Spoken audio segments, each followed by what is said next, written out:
주님의 이름으로 사랑하고 축복합니다. 주님의 이름으로 사랑하고 축복합니다. 저도 여러분들 주님의 이름으로 사랑하고 축복합니다. 네. 한번 따라합니다. 우리가 알거니와 하나님을 사랑하는 자, 하나님을 사랑하는 자, 곧 그의 뜻대로 부르심을 입은 자들에게는 곧 그의 뜻대로 부르심을 입은 자들에게 모든 것이 합력하여 선을 이루느니라. 모든 것이 합력하여 선을 이루느니라. 할렐루야. 한 주간 세상 가운데 살아오면서 여러분들이 갔던 곳에, 여러분들이 머물렀던 곳에 합력하여 선을 이루고 돌아올 줄 믿습니다. 아멘. 우리가 가는 곳에는 항상 다툼보다는 평화가 있고 분열보다는 합동하는 것. 그래서 우리가 가는 곳에 항상 선을 이루는 귀한 자리가 되기를 간절히 소망합니다. 사람이 이 땅을 살아가면서 가장 필요한 것이 뭘까? 뭐 이것저것 다 계산해보고 건강도 필요하고 다 필요해도 사실은 돈이 제일 필요합니다. 그래서 모든 사람들이 돈이라고 얘기합니다. 우리가 일상적인 생활에서 가장 포기하고 힘든 것도 사실은 돈입니다. 아니, 우리가 포기하지 못하는 것이 사실은 돈일 수 있습니다. 왜냐하면 현대사회에서 돈이란 시간과 정력 그리고 노력과 인격이 포함된 것으로 보여지고 실제로 그렇게 사용되어지고 있기 때문입니다. 그러나 사람이 아무리 자기의 돈에 집착해도 사실 그 가치는 불안할 뿐입니다. 저는 목회를 하기 전부터도 친구들, 부모님이 돌아가시거나 지인들의 어떤 사고를 당해서 장례식에 많이 가봤어요. 목회자가 돼서도 많이 가봤습니다. 그런데 그 사람들이 돈을 많이 가졌던 적게 가졌던 자기 재산을 관 속에 담아가는 사람 한 명도 보지 못했습니다. 그래서 성경은 재물에 대해서 분명히 가르치고 있습니다. 우리의 모든 돈과 재산은 우리 개인 것이 아니라 온전히 하나님의 것으로서 우리는 그것을 잠지 맡아서 관리하는 청직이라고 성경은 이야기하고 있습니다. 만약 우리가 재물을 잘못 사용한다면 주인 대신 하나님으로부터 심한 꾸중을 듣게 될 것이라고 이야기합니다. 여러분, 얼마만큼의 재산을 맡아서 청지기의 사명을 감당하고 있습니까? 주인이 가장 기뻐하시는 사용 방법을 찾아보시기 바랍니다. 이런 이야기가 있습니다. 사람은 사랑하고 돈은 이용하라, 이런 말이 있습니다. 그러나 많은 사람들이 돈을 사랑하고 사람은 이용하며 살아갑니다. 그래서 남진이가 언젠가 이런 노래 부른 적이 있어요. 사람 나고 돈 낫지 돈 낫고 사람 낫냐, 막 이런 노래 한번 불렀던 거 기억이 납니다. 여러분 어떻습니까? 요한일서 3장 17절에 보면 누가 이 세상을 재물을 가지고 형제의 궁핍함을 보고도 도와줄 마음을 닫으면 하나님의 사랑이 어찌 그 속에 거하겠느냐. 요한서도가 이렇게 말하면서 사도 바울은 디모데전서 6장 10절에 돈을 사랑하는 일만하게 뿌리가 되나니 이것을 탐내는 미혹을 받아 믿음에서 떠나 많은 근심으로 자기를 찔렀도다. 돈은 필요하지만 돈을 사랑하지 말라는 얘기예요. 하나님 앞에 두지 말라는 얘기입니다. 하나님은 하나님의 백성이 돈을 잘 다스려서 풍성한 가운데 하나님의 법대로 사용하기를 원하십니다. 가난하게 살기를 원하지 않습니다. 하나님은 하나님의 백성들이 풍성하게 살기를 원해요. 언제든 줄 준비를 하고 계십니다. 우리가 하나님의 그 나라에 합당한 삶을 살면 하나님은 언제든지 우리에게 풍성하게 차고 넘치도록 채워주신다고 말씀하고 있습니다. 그래서 오늘 이사야 30장 23절 26절을 본문으로 해가지고 물질의 복도 받아야 라는 제목으로 은혜의 말씀을 나누려고 합니다. 따라합니다. 물질의 복도 받아야. 물질의 복도 받아야. 오늘 본문 말씀은요, 이스라엘 백성들이 하나님을 의지하지 않고 이방 나라 애굽을 의지하여 아수르의 침략에서 벗어나 보려는 인본주의적 사고방식을 책망하시면서 패역한 백성이라고 꾸짖은 후에 하나님을 기다리면 풍성함을 채워주시겠다고 약속하시는 그 말씀의 한 귀절입니다. 초대교회부터 지금까지 교회 역사를 통해서 쭉 보면요, 하나님의 영은 신령하고 거룩하며 육신을 포함한 물질은 모두가 타락해서 부패한 것이라고 잘못 가르치는 이단들이 있습니다. 지금도 그렇게 가르치는 이단들이 수없이 많이 있습니다. 여러분, 하나님의 영은 신령하고 거룩하고 맞습니다. 하나님은 신령하고 거룩한 분이니까 그렇게 전하는 거 맞죠. 그러나 물질은 인간을 타락시키고 부패하다고 가르치면서 이단의 교주들은 오히려 물질을 가르쳐가지고 개인의 부를 축적하며 살고 있는 사람이 얼마나 많이 있는지 몰라요. 그럴듯한 성경 구절을 들이대요. 이단들이 왜 성도들이 물질을 가지면 안 되느냐? 부자가 천국에 들어가는 것이 낙타가 바늘기 들어가는 것도 어렵다. 막 이런 식으로 이런 규절을 이용해가지고 돈 많이 가지고 있으면 안 된다는 거예요. 금방개라 돈을 사랑하며 일만하게 뿌리다. 돈 많이 있으면 죄를 짓기 때문에 악의 뿌리가 되니까 안 된다. 이제 말세다. 여러분 돈 가지고 뭐 할 거냐? 내일 모레 하나님 오시면 돈 갖고 뭐 할 거냐 이러면서 그런 말세의 지말에 이런 유혹을 하면서 돈을 다 갈취해버려요. 봉천도 넘어가다 보면 큰 건물, 2단 건물 하나 있어요. 그때 그 건물, 그 땅을 살 때 그 2단에서 말세니까 성도들 돈을 다 필요 없으니까 다 가져오라고 그러고 그 땅을 샀어요. 말세에 그 땅을 왜 사요? 그게 2단들의 특징입니다. 영적으로 어려서 무지한 사람들이 철저하게 물질을 멀리해서 육체를 죄악시하며 살 것을 좀 육신의 것은 다 허망한 거니까 물질은 다 멀리하고 다 필요 없어. 다 가져와. 그지처럼 살게 만들고 자기들은 땅을 사서 건물을 짓고 있는 이런 영향을 받아서인지 아니면 우리나라 오래전부터 내려온 전통적인 유교사상, 유교사상은 청렴한 사상을 얘기하잖아요. 가난하게 살면서도 책 보고 있는 그 모습, 어떻게 보면 지금은 무능한 거죠. 무능한 모습이죠. 그런 사상을 받아서인지 목회자들 중에서도요, 물질을 배타시하는 사람들이 많이 있어요.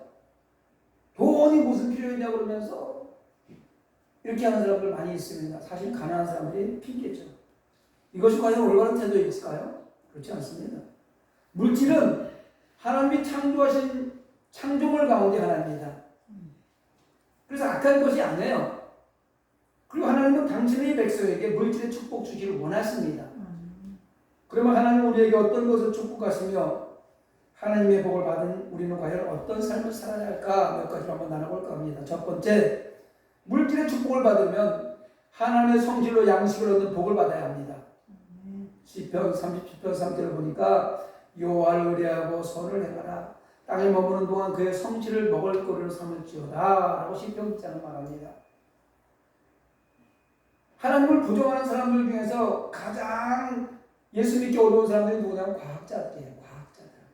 과학자들은 이 땅의 피조 세계에 되어 있는 것을 가지고 연구를 시작하기 때문에 창조주 하나님을 부정하면서부터 시작하는 거예요. 그러나 그 과학에 깊이 빠져들다 보면 그 연구를 깊이 들어가다 보면 하나님을 만나게 된다고 합니다. 여러분 한번 생각해보세요. 실로 섬세하고 아름다운 생명체를 조용히 관찰해보거나 사시사철 순환과 자연의 변화로 인해 식물이 자라는 것을 보고 있노라면 그 속에 전능하신 하나님의 창조의 성질이 머물러 있지 않다고 말할 수 없습니다.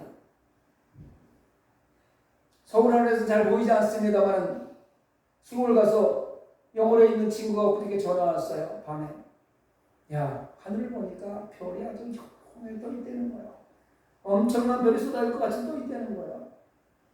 하늘의 해와 달과 별을 관찰하다 보면 야, 저 수많은 해와 달과 별들이 어디에서 왔을까? 무엇 때문에 저렇게 비추고 있을까라고 보다 보면 하나님의 손길을 깨닫게 될 수밖에 없다는 것입니다. 여러분 인간의 눈으로 관찰되지 않는 현미경으로만 보이는 미생물들 그런 거를 한 번쯤 이렇게 봤을 때 야, 하나님 어떻게 이런 것까지 만들어 놓으셨을까 이런 생각해 보지 않으셨어요? 그리고 저들도 그 미생물들 보이지 않는 어쩌면 눈에 조그맣게 보이는 이런 정벌레 같은 것들 이런 것들도 어떻게 그렇게 인지 능력이 있는지 살살살 기어가는 거 앞에다가 나무를 이렇게 대보세요. 싹 돌아갑니다. 개미들 조그만 개미 작은 거 앞에 가서 이렇게 다니는 걸 보다가 그 앞에 나무를 한번 막아보세요. 개미가 싹 돌아서 피해서 가요. 창조의 능력은요 대단하신 거예요. 그런 걸 보면서 어떻게 하나님의 창조를 부인할 수 있냐 이 말입니다. 땅속에서 일어나고 있는 일들 다 죽은 것 같은데 봄 되면 희한하게 싹이 올라와서 잎이 나고 또 열매를 맺고 꽃이 피고 하나님이 이 땅의 모든 생명체를 하나님의 뜻대로 주관하고 계신다는 것입니다. 특별히 하나님은 하나님의 형상으로 지음받은 이 사랑하는 인생들에게 넘치는 복과 풍성한 은혜로 매일 매 순간 채워주고 계신다는 걸 믿으시기 바랍니다. 그래서 하나님은 오늘도 졸지도 않으시고 주무지도 않으시고 하나님의 형상대로 지음받은 저와 여러분을 지키고 계신다는 거예요. 그리고 저와 여러분이 풍성하게 살기를 원하신다는 것입니다. 가난하게 지지를 못 살아갖고 남한테 손 벌리고 돈 빌리고 다니는 거 이렇게 원하지 않으시는 거예요. 그런데 정작 이 같은 관심과 사랑을 받는 우리는 과연 어떨까요? 우리는 매일 무엇을 먹어야 할까, 무엇을 입어야 할까 하는 것으로 많은 시간을 할애하며 살아가고 있습니다. 그래서 주님께서 이런 우리를 향해서 그러므로 염려하여 무엇을 먹을까, 무엇을 마실까, 무엇을 입을까 하지 말라. 이건 다 이방인들이 구하는 것이다. 너희 하늘 아버지께서 이 모든 것이 너에게 있어야 할 줄 아십니다. 라고 권면하고 있습니다. 세상 세계의 걱정은요, 이방인들이 하는 것, 예수 믿지 않는 사람들이 하는 것이라는 겁니다. 우리는 하나님의 자녀 맞습니다. 하나님의 자녀는 하나님께서 먹고 마시고 입을 것을 다 아시고 계시는 거예요. 여러분 하나님의 자녀라고 인정하십니까? 요한복음 1장 12절에 보면 영접하는 자 그 이름을 믿는 자들은 하나님의 자녀가 되는 권세를 주셨으리라고 말씀하고 있습니다. 우리가 예수를 믿고 하나님 나는 예수 믿고 구원받은 사람 맞습니다라고 인정할 때에 우리는 예수님을 영접했고 그 영접한 하나님의 백성들은 하나님의 자녀가 되는 권세를 받았다는 거예요. 세상에 끝발 있는 아버지, 아빠 찬스, 엄마 찬스만 해도 엄청난 자리에 앉아서 부를 누릴 수가 있는데 하나님의 자녀의 권세를 받은 저와 여러분들이 궁상 떨며 살 필요 없다는 것입니다. 그 권세를 누리며 살아야 되는 겁니다. 어디 가든지 나는 하나님의 자녀가 떳떳하게 어깨 피고 지금 있는 그대로 행복하게 감사하며 살면 하나님께서 그 감사의 조건을 통해서 더 좋은 감사, 더 많은 감사를 할 수 있는 자리를 열어준다는 것을 잊지 마시고 감사하며 사시기 바랍니다. 우리는 매일 밥을 먹습니다. 우리 몸이 필요한 만큼의 식사를 해야 생명을 유지할 수 있습니다. 아유 밥 차리는 거 귀찮아 죽겠어. 매일 밥 세 끼를 이렇게 차려야 돼. 이러면서 가정주부들 얘기 많이 하잖아요. 처음에 사랑하는 사람들이 만났을 때는 밥 차려주는 게 행복해갖고 오늘은 된장찌개 해줄까, 뭐 김치찌개 해줄까, 고기를 구워줄까 막 이러다가 세월이 흘러서 어느 정도 실증이 나면 권태기가 오면 아유 밥 먹으면 귀찮아 죽겠어. 나가 사 먹지. 하루 밥 세 끼 맨날 저기 설거지 귀찮아 죽겠어. 에이 그냥 한꺼번에 일주일치 다 먹어버려야 되겠다. 그래서 일주일치 다 먹는다고 해서 일주일을 견뎌내는 게 아니잖아요. 하루에 필요한 만큼의 양만큼만 먹으면 정상적인 건강을 유지하며 살아갈 수 있습니다. 지나치게 과도한 음식을 탐내는 것은 하나님이 정하신 신진대사의 흐름에 역행하는 거예요. 그래서 막 이런 사람들 있잖아요. 죄송합니다. 막 이런 사람들 많이 살찐 사람은 많이 먹어요. 자기는 물만 먹어도 살찐데 아주 거짓말이에요. 먹는 만큼 찌는 거예요. 그래서 너무 많이 먹는 것도 그래서 건강을 잃는 것도 하나님의 섭리에 역행하는 거라니까요. 자신의 건강을 해치는 어리석은 일일 뿐만 아니라 하나님의 질서에 도전하는 악행이라는 것을 잊으면 안 돼요. 오늘 아침에 제가 배 나온다고 내가 간수입장한테 얘기했잖아요. 관련하는 얘기거든요. 너무 많이 먹어서 성인병에 걸려가고 지금 얼마나 많은 사람들이 고통 가운데 있습니까? 우리 어렸을 때 돼지감자 캐먹고 나팔꽃 그 뿌리 매라고 그러나요? 그거 캐먹고 풀 뜯어먹고 이럴 때 성인병 없었어요. 건강했습니다. 물론 영양실조는 있을 수도 있었겠습니다만 너무나 많이 먹지 마시기 바랍니다. 출애굽 당시 하나님께서 이스라엘 백성이 허락하셨던 매일 양식의 만나 기운을 우리는 배워야 됩니다. 이스라엘 백성은요 만나가 내렸을 때 많이 거둔 자도 적게 거둔 자도 하루에 해당하는 음식이었어요. 쌓아놓으면 그 다음날 썩어 없어지는 거예요. 이처럼 하나님 오늘 우리에게 부자든 가난하든 일용할 양식을 먹고 살도록 간섭하고 후원하고 계시는 거예요. 걱정하지 마세요. 따라서 우리는 매일 이렇게 기도해야 됩니다. 오늘날 우리에게 일용할 양식을 주옵시고. 할렐루야. 일을 먹을 수 있는 양식, 그 말씀이 꼭, 그 양식이 꼭 우리 육신의 양식뿐만 아니라 하나님의 생명의 말씀의 양식도 우리 일을 매일 먹어야 되는 양식이 있다는 거예요. 그래서 매일 하나님 말씀을 묵상하신 거랍니다. 두 번째로 물질의 축복을 받으려면 바른 신앙을 소유해서 창고가 풍성한 복을 받아야 됩니다. 잠언서 3장 9절 10절에 보니까 네 재물과 네 수산물의 처음 익은 열매로 여호와를 공경하라. 그리하면 네 창고가 가득히 차고 네 포도주들의 새 포도즙이 넘치리라. 할렐루야. 하나님의 법대로 충성되게 행한 일꾼에게 복을 주신다, 이런 말씀 아니겠습니까? 하나님은 인생에 복 주시길 원하지만 아무한테 주는 거 아니에요. 게으로 터진 사람한테 하나님 복 주겠습니까? 오만방자고 교만한 사람한테 하나님 복 주겠습니까? 그렇지 않습니다. 그런 사람은 하나님이 후원하지 않아요. 그런 사람은 풍성하게 채우지 않습니다. 하나님은 당신의 영광을 위해서 수고를 아끼지 아니하고 충성을 다한 자에게 흔들어 넘치도록 주시는 거예요. 복을 허락하신다는 말씀입니다. 먼저 그 나라와 의를 구하라. 그리하면 이 모든 것을 너에게 더하여 주리라. 먼저 그 나라와 의를 위하여 기도하며 살아가는 하나님의 백성들에게는 더하여 준다는 거예요. 너희들이 필요한 것보다 내가 더 채워줄게. 그럼 더 채워준 거 무엇하느냐? 하나님의 방법대로 쓰라는 거예요. 선교하며 구제하며 나누며 베풀며 살아가라는 거 아니겠습니까? 그저께 야고보서 금요일날 강의 설교하는 우리 목사님이 자기 남편이 구두쇠에 있었대요. 돈이 한번 들어오면 절대 안 준대요. 그래서 본인은 생선 머리를 따고 배를 갈라서 그걸 말려서 어떻게 팔아서 돈을 벌어서 애들을 가르치는 어렸을 때 그렇게 하는데, 남편은 돈이 들어오면 그 돈을 꽁꽁 묶어서 어디다 감춰놓으면 되는 거예요. 어느 날 집 청소를 하다가 돈다발을 발견했는데 얼마나 오래됐는지 다 녹아서 돈을 하나 쓸 수 없게끔 포실포실해졌다는 거예요. 하나님의 방법은 우리가 돈을 벌 때 어떻게 벌어요? 정직하게 벌어서 하나님의 방법대로 쓰라고 성경은 이야기하는 거예요. 그러니까 나누고 베풀면 하나님은 끊임없이 공급해 주신다는 거 잊지 마시기 바랍니다. 그리고 잠언 기자는요, 충성된 자는 복이 있다라고 얘기합니다.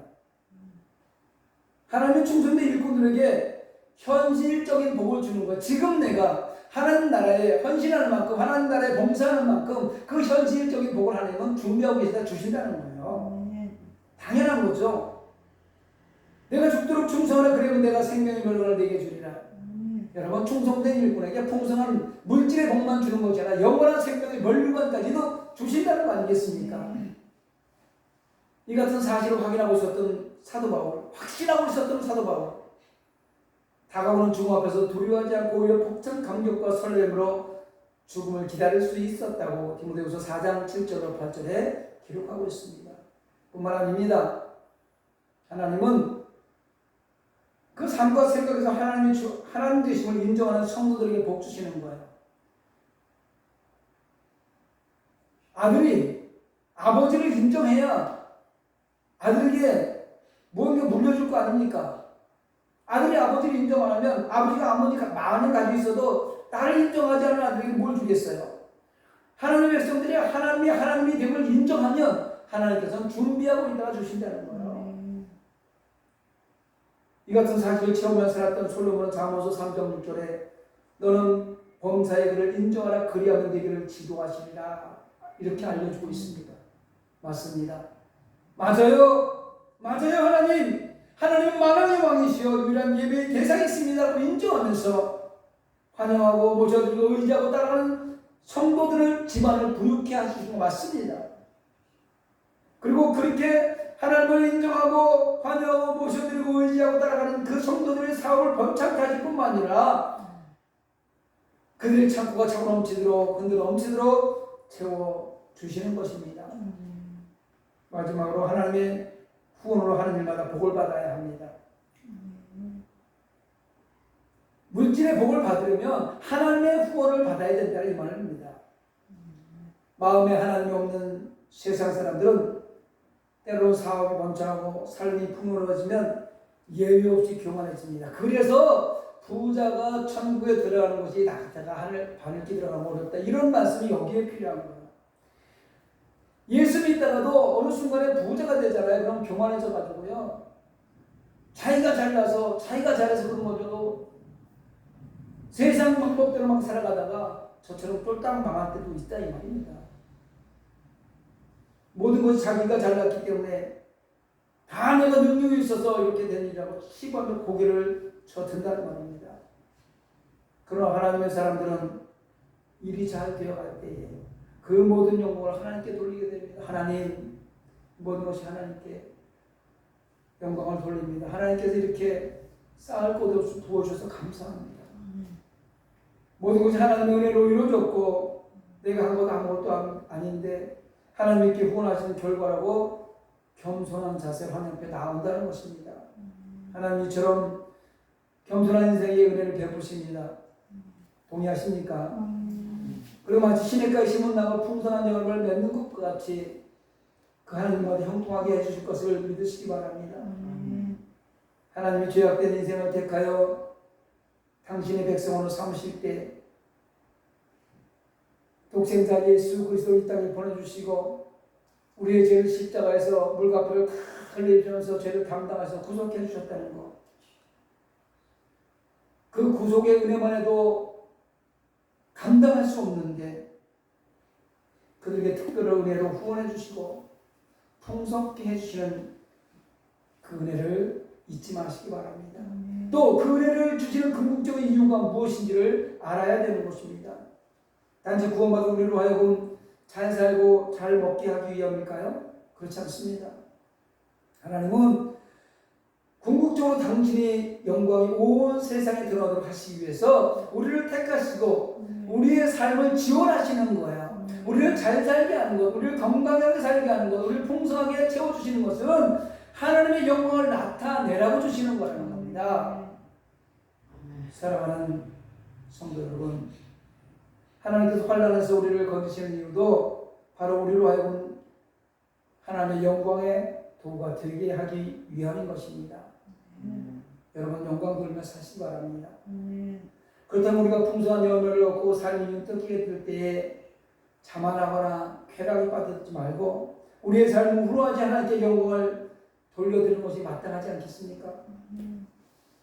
우리는 두 주인을 섬기며 살 수가 없습니다. 돈과 하나님을 동시에 섬길 수 없다는 얘기입니다.